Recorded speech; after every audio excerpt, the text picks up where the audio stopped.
ನಮಸ್ಕಾರ, ನೀವು ನೋಡ್ತಾ ಇದ್ದೀರಾ ಫ್ರೀಡಮ್ ಟಿವಿ. ನಾನು ಭೀಮೇಶ್ ಗೋನಾಳ್. ವೀಕ್ಷಕರೇ, ಕರ್ನಾಟಕದ ಎಲ್ಲರ ಮನಸ್ಸಿನಲ್ಲಿ ಏನಾದರೂ ಒಂದು ದೊಡ್ಡ ಹೆಸರಿದೆ, ಅದು ಕ್ರಿಕೆಟ್ನ ಇತಿಹಾಸದಲ್ಲಿ ಅಂತಂದರೆ ಅದು RCB. ಎಲ್ಲರಿಗೂ ಗೊತ್ತಿರುವಂತಹ ವಿಚಾರ.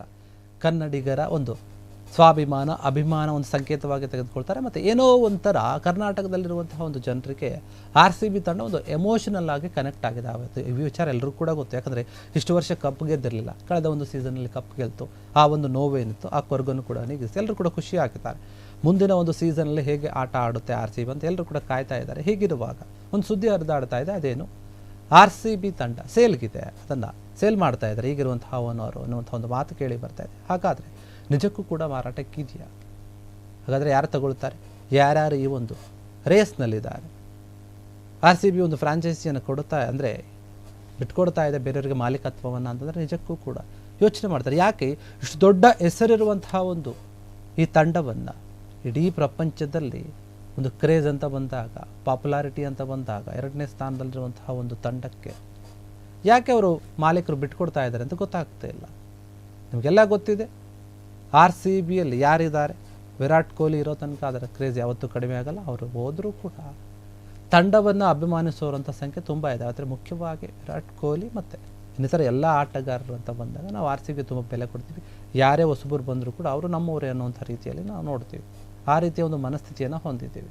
ಇನ್ನೇನು IPL ಕೂಡ ಈಗ ನವೆಂಬರು, ಇನ್ನೇನು ಹರಾಜು ಪ್ರಕ್ರಿಯೆ ಅವೆಲ್ಲ ಕೂಡ ಶುರುವಾಗುತ್ತೆ. ಹೀಗಿರುವಾಗ RCB ತಂಡ ಏನಿದೆ, ನಾವು ಸೇಲ್ಗಿಡ್ತಾ ಇದ್ದೀವಿ ಫ್ರಾಂಚೈಸಿಯನ್ನು ಅಂತ ಹೇಳ್ತಾ ಇದೆ. ಈಗ RCBಯನ್ನು ಕನ್ನಡಿಗರೇ ತಗೊಳ್ತಾರೆ ಅನ್ನುವಂಥ ಮಾತು ಕೂಡ ಕೇಳಿ ಬರ್ತಾ ಇದೆ. 2026 IPL ಹಿಂದಿದೆ. ಹಾಲಿ ಚಾಂಪಿಯನ್, ಹಿಂದಿನ ವರ್ಷ ಏನು ಟ್ರೋಫಿಯನ್ನು ಗೆದ್ದಿದೆ ರಾಯಲ್ ಚಾಲೆಂಜರ್ಸ್ ಬೆಂಗಳೂರು ತಂಡ. IPLನ ಅತ್ಯಂತ ಮೌಲ್ಯವಾಗಿರುವಂತಹ, ಅಂದರೆ ತುಂಬ ಬೇಡಿಕೆ ಇರುವಂತಹ ತಂಡ. ಅದು ಸೋತರು, ಗೆದ್ದರು, ಕಪ್ ಗೆದ್ದರು, ಗೆಲ್ಲದೇ ಇದ್ದರೂ ಕೂಡ ಅಷ್ಟೇ ಕ್ರೇಜನ್ನು ಹುಟ್ಟು ಹಾಕಿತ್ತು. ವರ್ಷದಿಂದ ವರ್ಷಕ್ಕೆ ತುಂಬ ಹೈ ಲೆವೆಲಲ್ಲಿ ಹೋಗ್ತಾ ಇತ್ತು. ಅಂತಹ ತಂಡ ಈಗ ಮಾರಾಟಕ್ಕಿದೆ ಅಂತ ಹೇಳ್ತಾ ಇದ್ದಾರೆ.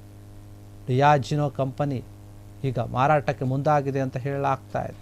ಇಷ್ಟು ದಿನ ಅದರ ಒಡೆತನದಲ್ಲಿತ್ತು. ಹೀಗಾಗಿ IPL 2025ರಲ್ಲಿ ರಾಯಲ್ ಚಾಲೆಂಜರ್ಸ್ ಬೆಂಗಳೂರು ಫ್ರಾಂಚೈಸಿ ಹೊಸ ಮಾಲೀಕರ ಪಾಲಾಗಲಿದೆ ಅಂತ ಹೇಳಲಾಗ್ತಾ ಇದೆ. ಹಾಗಾದರೆ ಯಾರಿದ್ದಾರೆ ಯಾರೆಲ್ಲ ರೇಸ್ನಲ್ಲಿ? ಇಂಡಿಯನ್ ಪ್ರೀಮಿಯರ್ ಲೀಗ್ ಏನಿದೆ, IPL ಸೀಸನ್ 19ಕ್ಕೂ ಮುನ್ನ ರಾಯಲ್ ಚಾಲೆಂಜರ್ಸ್ ಬೆಂಗಳೂರು ಏನಿದೆ ಫ್ರಾಂಚೈಸಿ ಯಾರ ಪಾಲಾಗಲಿದೆ ಅನ್ನೋ ಕ್ವಶನ್ ಮಾರ್ಕ್ ಉಟ್ಕೊಂಡಿದೆ. ಈ ಪ್ರಶ್ನೆಗೆ ಸದ್ಯಕ್ಕಂತೂ ಉತ್ತರ ಇಲ್ಲ. ತುಂಬ ಜನ ಇದ್ದಾರೆ ರೇಸಲ್ಲಿ. ಯಾಕಂದರೆ RCB ಫ್ರಾಂಚೈಸಿಯನ್ನು ಖರೀದಿ ಮಾಡುವಂಥ ಆಸಕ್ತಿದಾರರ ಪಟ್ಟಿ ಹೆಚ್ಚಾಗ್ತಾ ಇದೆ. ನಾನು ತಗೋತೀನಿ. ತುಂಬ ಜನ ಮುಂದೆ ಬರ್ತಾ ಇದ್ದಾರೆ. ಇಂತಹ ದೊಡ್ಡ ಬ್ರ್ಯಾಂಡನ್ನು ತಗೊಳ್ಬೇಕಂದ್ರೆ ದುಡ್ಡು ತುಂಬ ಚೆನ್ನಾಗಿರಬೇಕು. ಹೀಗಾಗಿ ಅಂಥವರೇ ಬಂದಿದ್ದಾರೆ. ನಾನು ಅಂತ ಬರ್ತಾರೆ. ಈಗ ಕನ್ನಡಿಗರು ಕೂಡ ಅದಕ್ಕೆ ಎಂಟ್ರಿ ಕೊಟ್ಟಿದ್ದಾರೆ. ನಾವು ಕೂಡ ತಗೊಳ್ತೀವಿ ಕನ್ನಡದ ತಂಡವನ್ನು, ಕರ್ನಾಟಕದ ತಂಡವನ್ನು ಕನ್ನಡಿಗರೇ ತಗೊಳ್ತೀವಿ ಅಂತ ಹೇಳಿ ಮುಂದೆ ಬಂದಿದ್ದಾರೆ. ಹೊಸ ಸೇರ್ಪಡೆಯಾಗಿದೆ. ಕರ್ನಾಟಕದ ಉದ್ಯಮಿಗಳಾಗಿರುವಂತಹ ನಿಖಿಲ್ ಕಾಮತ್ ಮತ್ತು ರಂಜನ್ ಪೈ ಏನಿದ್ದಾರೆ, ಅವರು ಕೂಡ ಈಗ ಈ ರೇಸ್ನಲ್ಲಿ ಕಾಣಿಸ್ಕೊಳ್ತಾ ಇದ್ದಾರೆ. ಜೋರಾದ ಕಂಪನಿಯ ಜೇರಾದ ಕಂಪನಿ ಏನಿದೆ, ಸಹ ಸಂಸ್ಥಾಪಕ ಏನಿದ್ದಾರೆ ನಿಖಿಲ್ ಕಾಮತ್ ಅವರು ಮತ್ತು ಮಣಿಪಾಲ್ ಶಿಕ್ಷಣ ಸಂಸ್ಥೆ ಮತ್ತು ವೈದ್ಯಕೀಯ ಸಂಸ್ಥೆಗಳ ಅಧ್ಯಕ್ಷ ಆಗಿರುವಂತಹ ರಂಜನ್ ಪೈ ಏನಿದ್ದಾರೆ, ಇವರಿಬ್ಬರು ಕೂಡ ಜೊತೆಗೂಡಿಕೊಂಡು ರಾಯಲ್ ಚಾಲೆಂಜರ್ಸ್ ಬೆಂಗಳೂರು ಫ್ರಾಂಚೈಸಿಯನ್ನು ಖರೀದಿ ಮಾಡೋಕ್ಕೆ ಆಸಕ್ತಿಯನ್ನು ತೋರಿಸ್ತಾ ಇದ್ದಾರೆ. ಬನ್ನಿ ನಾವು ಖರೀದಿ ಮಾಡೋಣ, ಕನ್ನಡಿಗರಾಗಿ ನಮ್ಮ ತಂಡವನ್ನು ಕನ್ನಡಿಗರ ಹಿಡಿತದಲ್ಲಿ ಹಿಡಿದುಕೊಳ್ಳೋಣ ಅನ್ನೋದು. ಕೆಲವೊಂದು ವರದಿಗಳ ಪ್ರಕಾರ ನಾವು ನೋಡೋದಾದರೆ ಕರ್ನಾಟಕದ ಉದ್ಯಮಿಗಳು ಇವರಿಬ್ಬರಿದ್ದಾರೆ, ನಿಖಿಲ್ ಕಾಮತ್ ಮತ್ತು ರಂಜನ್ ಪೈ ಏನಿದೆ, ಇಬ್ಬರು ಕೂಡ ಬೆಂಗಳೂರು ಫ್ರಾಂಚೈಸಿಗಾಗಿ ಬಿಡ್ ಮಾಡೋಕ್ಕೆ ಆಸಕ್ತಿಯನ್ನು ತೋರಿಸ್ತಾ ಇದ್ದಾರೆ, ಮುಂದಾಗಿದ್ದಾರೆ ಅಂತ ಹೇಳಿದೆ. ಈ ಮೂಲಕ RCB ಫ್ರಾಂಚೈಸಿ ನಿಜಕ್ಕೂ ಕೂಡ ಕರ್ನಾಟಕದವರು ಉಳಿಸ್ಕೊಳ್ಳೋಕೆ ಪ್ರಯತ್ನ ಮಾಡ್ತಾ ಇದ್ದಾರೆ, ಪ್ಲಾನನ್ನು ರೂಪಿಸಿದ್ದಾರೆ ಅಂತ ಹೇಳಲಾಗ್ತಾ ಇದೆ. ಇನ್ನೊತ್ತ ನಿಖಿಲ್ ಕಾಮತ್ ಅವರ ಆಪ್ತರಲ್ಲಿ ಒಬ್ಬರ ನೆರವಿನಿಂದ ಏನಾಗ್ತಿದೆ ಅಂತ ಆಧಾರದ ಮೂಲಗಳ ಪ್ರಕಾರ ಅವರು RCB ಫ್ರಾಂಚೈಸಿಯನ್ನು ತಗೊಳ್ಳೋಕೆ ಬಿಡ್ ಮಾಡೋಕ್ಕೆ ಹೇಳಿದ್ದಾರೆ ಅಂತ ಹೇಳಲಾಗ್ತಾ ಇದೆ. ಹೀಗಾಗಿ ಎಲ್ಲೋ ಒಂದು ಕಡೆ ಇಬ್ಬರು ನಾಯಕರೇನಿದ್ದಾರೆ, ನಿಖಿಲ್ ಮತ್ತು ರಂಜನ್ ಪೈ, ಸಿರಮ್ ಏನಿದೆ ಸಿರಮ್ ಇನ್ಸ್ಟಿಟ್ಯೂಟ್ ಆಫ್ ಇಂಡಿಯಾದ CEO ಜೊತೆಗೂಡಿಕೊಂಡು ರಾಯಲ್ ಚಾಲೆಂಜರ್ಸ್ ಬೆಂಗಳೂರು ಫ್ರಾಂಚೈಸಿಯನ್ನು ತಗೊಳ್ಳೋಣ ಅಂತ ಇವರು ಕೂಡ ಪ್ಲಾನ್ ಮಾಡ್ತಾ ಇದ್ದಾರೆ. ಹೀಗಾಗಿ ಸಾಕಷ್ಟು ವಿಚಾರಗಳೇ ಹರಿದಾಡ್ತಾ ಇವೆ. ಮತ್ತೊಂದು ಕಡೆ ನೋಡಿದ್ರೆ ನೋಡಿ, ಡೆಲ್ಲಿ ಕ್ಯಾಪಿಟಲ್ಸ್ ಫ್ರಾಂಚೈಸಿಯ ಸಹ ಮಾಲೀಕರಾಗಿರುವಂತಹ ಪಾರ್ಥ್ ಜಿಂದಾಲ್ ಕೂಡ RCB ಮೇಲೆ ಕಣ್ಣಿಟ್ಟಿದ್ದಾರೆ ಅಂತ ಹೇಳಲಾಗ್ತಾ ಇದೆ. ಹೀಗಾಗಿ ರಾಯಲ್ ಚಾಲೆಂಜರ್ಸ್ ಬೆಂಗಳೂರು ಫ್ರಾಂಚೈಸಿಗಾಗಿ JSW ಗ್ರೂಪ್ ಏನಿದೆ, JSW ಅದು ಕೂಡ ಬಿಡ್ ಮಾಡ್ತಿದ್ದೀವಿ ನಾವು ಅಂತ ಹೇಳುತ್ತಾ ಇದ್ದಾರೆ. ಯಾಕಂದರೆ ಜಿಂದಾಲ್ ಗೊತ್ತಿರುವಂಥ JSW ಕಂಪ್ನಿ ಏನು ಅಂತ, ಅವರ ಶಕ್ತಿ ಏನು ಅಂತ. ಹೀಗಾಗಿ ಎಲ್ಲೋ ಒಂದು ಕಡೆ RCBಯನ್ನು ತೆಗೆದುಕೊಳ್ಳೋಕ್ಕೆ ಸಾಕಷ್ಟು ದೊಡ್ಡ ದೊಡ್ಡ ದಿಗ್ಗಜರು ಬರ್ತಾ ಇದ್ದಾರೆ. ಹಾಗಾದರೆ ಯಾರ ಪಾಲಾಗುತ್ತೆ ಅನ್ನೋದು ಕೂಡ ಇನ್ನೂ ಕೂಡ ಪಕ್ಕಾ ಆಗಿಲ್ಲ. ಯಾರ ಪಾಲಾದರೂ ಆಗ್ಬೋದು, ಒಂದು ವೇಳೆ ನಿಜಕ್ಕೂ ಕೂಡ ಮಾರಾಟಕ್ಕೆ ಇಟ್ಟಿದ್ದೇ ಆದರೆ. ಯಾರು ಹೊಸ ಮಾಲೀಕರು ಬರ್ತಾರೆ ಅಂತ ಎಲ್ಲರೂ ಕೂಡ ಕಾತ್ಕೊಂಡು ಕೂತಿದ್ದಾರೆ. ಬಂದಂಥವರು RCB ತಂಡವನ್ನು, ಆಟಗಾರನ ಯಾವ ರೀತಿಯಾಗಿ ನಡೆಸ್ಕೊಳ್ತಾರೆ ಅನ್ನೋದು ಕೂಡ ತುಂಬ ಮುಖ್ಯ ಆಗುತ್ತೆ. ಹೀಗಾಗಿ ಎಲ್ಲ ಅಭಿಮಾನಿಗಳು ಕಾಯ್ತಾ ಇದ್ದಾರೆ. ಇನ್ನೊಂದು ಕಡೆ ನೋಡಿ, ಅದಾನಿ ಗ್ರೂಪ್ ಕೂಡ RCB ತಂಡವನ್ನು, ಫ್ರಾಂಚೈಸಿಯನ್ನು ತಗೊಳ್ಳೋಕೆ ಹೋರಾಟವನ್ನು ಮಾಡ್ತಾ ಇದೆ. ಇಂಡಿಯನ್ ಪ್ರೀಮಿಯರ್ ಲೀಗ್ ಏನಿದೆ, IPL, ಅವರು ಕೂಡ ನಾವು ತಗೋಬಹುದು ಅಥವಾ ತಗೊಂಡ್ರೆ ಚೆನ್ನಾಗಿರುತ್ತೆ ಅಂತ ಯೋಚನೆ ಮಾಡ್ತೇವೆ.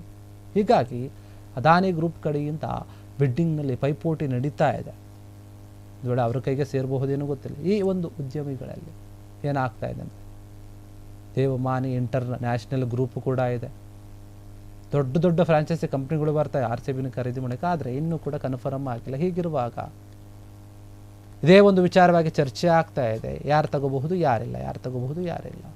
ಮಾತುಕತೆಗಳು ನಡೀತಾ ಇವೆ, ವರದಿಗಳನ್ನು ನಾವು ನೋಡ್ತಾ ಇದ್ದೀವಿ. ಹೀಗಿರುವಾಗ ಎಲ್ಲೋ ಒಂದು ಕಡೆ ಯಾರ ಕೈ ಸೇರುತ್ತೆ ಅಂತ ಯೋಚನೆ ಮಾಡ್ತಾ ಇದ್ದಾರೆ. ಆದರೆ ದಿನದಿಂದ ದಿನಕ್ಕೆ ರಾಯಲ್ ಚಾಲೆಂಜರ್ಸ್ ಬೆಂಗಳೂರು ತಂಡವನ್ನು ಖರೀದಿ ಮಾಡೋಕೆ ಮಿಲೇನಿಯರ್ಗಳು ಮುಂದೆ ಬರುತ್ತಾ ಇದ್ದಾರೆ. ಹೀಗಾಗಿ RCB ಫ್ರಾಂಚೈಸಿನ ಖರೀದಿಸೋಕ್ಕೆ ಭರ್ಜರಿ ಒಂದು ಪೈಪೋಟಿ ನಡೀತಿದೆ. ನಾನು ನೀನು ಅಂತ ಬರುತ್ತಾ ಇದ್ದಾರೆ. RCBಗೆ ಇರುವಂಥ ಒಂದು ಕ್ರೇಜ್ ಆ ರೀತಿಯಾಗಿದೆ. ಹೀಗಾಗಿ ಯಾರು ಪಾಲಾಗುತ್ತೆ ಅನ್ನೋದನ್ನು ಕಾದು ನೋಡಬೇಕು. ನಾವು ಗೊತ್ತಾಗಿಲ್ಲ. RCB ಫ್ರಾಂಚೈಸಿನ ಖರೀದಕ್ಕೆ ಆಸಕ್ತಿ ಯಾರ್ಯಾರು ತೋರಿಸ್ತಾ ಇದ್ದಾರೆ. ನಾವು ಇನ್ನೂ ಕೂಡ ಸ್ವಲ್ಪ ಜನ ಇದ್ದಾರೆ ನೋಡಿ. JSW ಈಗಾಗಲೇ ಹೇಳಿದಾಗ ಜಿಂದಾಲ್ ಗ್ರೂಪ್, ಪಾರ್ತ್ ಜಿಂದಾಲ್ ಏನಿದೆ ಅವರು ಬರ್ತಾ ಇದ್ದಾರೆ, ಅದಾನಿ ಅವರು ಬರ್ತಾ ಇದ್ದಾರೆ, ಗೌತಮ್ ಅದಾನಿ. ಮತ್ತು ಪೂನಾವಾಲಾ ಗ್ರೂಪ್ ಏನಿದೆ, ಆಧಾರ್ ಪೂನಾವಾಲಾ, ಆ ಒಂದು ಕಂಪನಿ ಕೂಡ ಇದೆ. ನಿಖಿಲ್ ಕಾಮತ್ ಈಗಾಗಲೇ ಹೇಳಿದಾಗ ಕರ್ನಾಟಕದವರು. ರಂಜನ್ ಪೈ ಗ್ರೂಪ್, ಮಣಿಪಾಲ್ ಗ್ರೂಪ್ ಏನಿದೆ ಅವರು ಬರ್ತಾರೆ. ಇನ್ನು ದೇವಯಾನಿ ಇಂಟರ್ನ್ಯಾಷನಲ್ ಗ್ರೂಪ್ ಏನಿದೆ ಅವರು ಬರ್ತಾ ಇದೆ. ಅದರಿಂದ ರವಿಕಾಂತ್ ಜೈಪುರಿಯಾ ಅನ್ನುವಂಥವರಿದ್ದಾರೆ, ಅವರು ಕೂಡ ಇದರಲ್ಲಿ ಕಾಣಿಸ್ಕೊಳ್ತಾರೆ. ಇನ್ನು ಮುಖ್ಯವಾಗಿ ನೋಡಿ, ಅಮೇರಿಕಾದ ಪ್ರೈವೇಟ್ ಇನ್ವೆಸ್ಟ್ಮೆಂಟ್ ಕಂಪನಿ ಏನಿದೆ, ಅಮೇರಿಕಾದ ಪ್ರೈವೇಟ್ ಇನ್ವೆಸ್ಟ್ಮೆಂಟ್ ಕಂಪನಿ ಒಂದಿದೆ ಅಂತ, ಅದು ಕೂಡ ಬಂದಿದೆ. ನಾವು ಕೂಡ ತಗೊಳ್ಳೋಣ ಅಂತ ಅಷ್ಟು ದೊಡ್ಡ ಮಟ್ಟದ ಕ್ರೇಜ್ ಇದೆ. ಹೀಗಾಗಿ RCB ತಂಡ ಮಾರಾಟಕ್ಕೆ ಇರುವುದಂತೂ ನಿಜ. ಅದರಲ್ಲಿ ಸಾಕಷ್ಟು ಮಿಲೇನಿಯರ್ಗಳು ಬಂದು ಕೂತಿರುವಂಥದ್ದು, ಬಿಡ್ಡು ಮಾಡ್ತಾ ಇರುವಂಥದ್ದು, ಕೇಳ್ತಾ ಇರುವಂಥದ್ದು ಕೂಡ ನಿಜ. ಇವರ ಮಧ್ಯೆ ಈಗ ಕನ್ನಡಿಗರು ಇಬ್ಬರು ಬಂದು ಕೂತ್ಕೊಂಡಿದ್ದಾರೆ, ನಾವು ಕೂಡ ತೆಗೆದುಕೊಳ್ಳೋಣ ಅನ್ನುವಂಥ ಒಂದು ವಿಚಾರವಾಗಿ. ಹೀಗಾಗಿ ಕನ್ನಡಿಗರಿಗೆ ಸಿಕ್ಕರೆ ಖುಷಿ ಪಡ್ತಾರೆ ಕರ್ನಾಟಕದವರು. ಮತ್ತು ಯಾರೇ ತೆಗೆದುಕೊಂಡ್ರು ಕೂಡ ಆಟಗಾರನ ಸರಿಯಾದ ರೀತಿಯಲ್ಲಿ ನಡೆಸ್ಕೊಂಡು, ಫ್ರಾಂಚೈಸಿಯನ್ನು ಸರಿಯಾದ ರೀತಿಯಲ್ಲಿ ನಡೆಸ್ಕೊಂಡು, ಅದಕ್ಕಿರುವಂಥ ಒಂದು ಬ್ರ್ಯಾಂಡ್ ನೇಮನ್ನು ಹಾಳು ಮಾಡದೆ ಇನ್ನೂ ಯಶಸ್ಸಿನ ದಾರಿಯಲ್ಲಿ ಕರ್ಕೊಂಡು ಹೋದರೆ ನಿಜಕ್ಕೂ ಕೂಡ ಎಲ್ಲ RCB ಅಭಿಮಾನಿಗಳಿಗೆ ಖುಷಿ ಆಗುತ್ತೆ. ವೀಕ್ಷಕರು, ಇದಿಷ್ಟು ಇದಕ್ಕೆ ಸಂಬಂಧಪಟ್ಟಂಥ ವಿಚಾರ.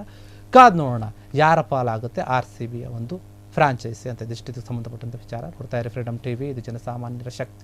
ಕ್ಷಣ ಕ್ಷಣದ ಸುದ್ದಿಗಳಿಗಾಗಿ ಫ್ರೀಡಮ್ ಟಿವಿ ಸಬ್ಸ್ಕ್ರೈಬ್ ಮಾಡಿ, ಲೈಕ್ ಮಾಡಿ ಹಾಗೂ ಫಾಲೋ ಮಾಡಿ. ಹೊಸ ಸುದ್ದಿಗಳ ನೋಟಿಫಿಕೇಶನ್ಗಾಗಿ ಬೆಲ್ ಐಕಾನ್ ಮೇಲೆ ಕ್ಲಿಕ್ ಮಾಡಿ.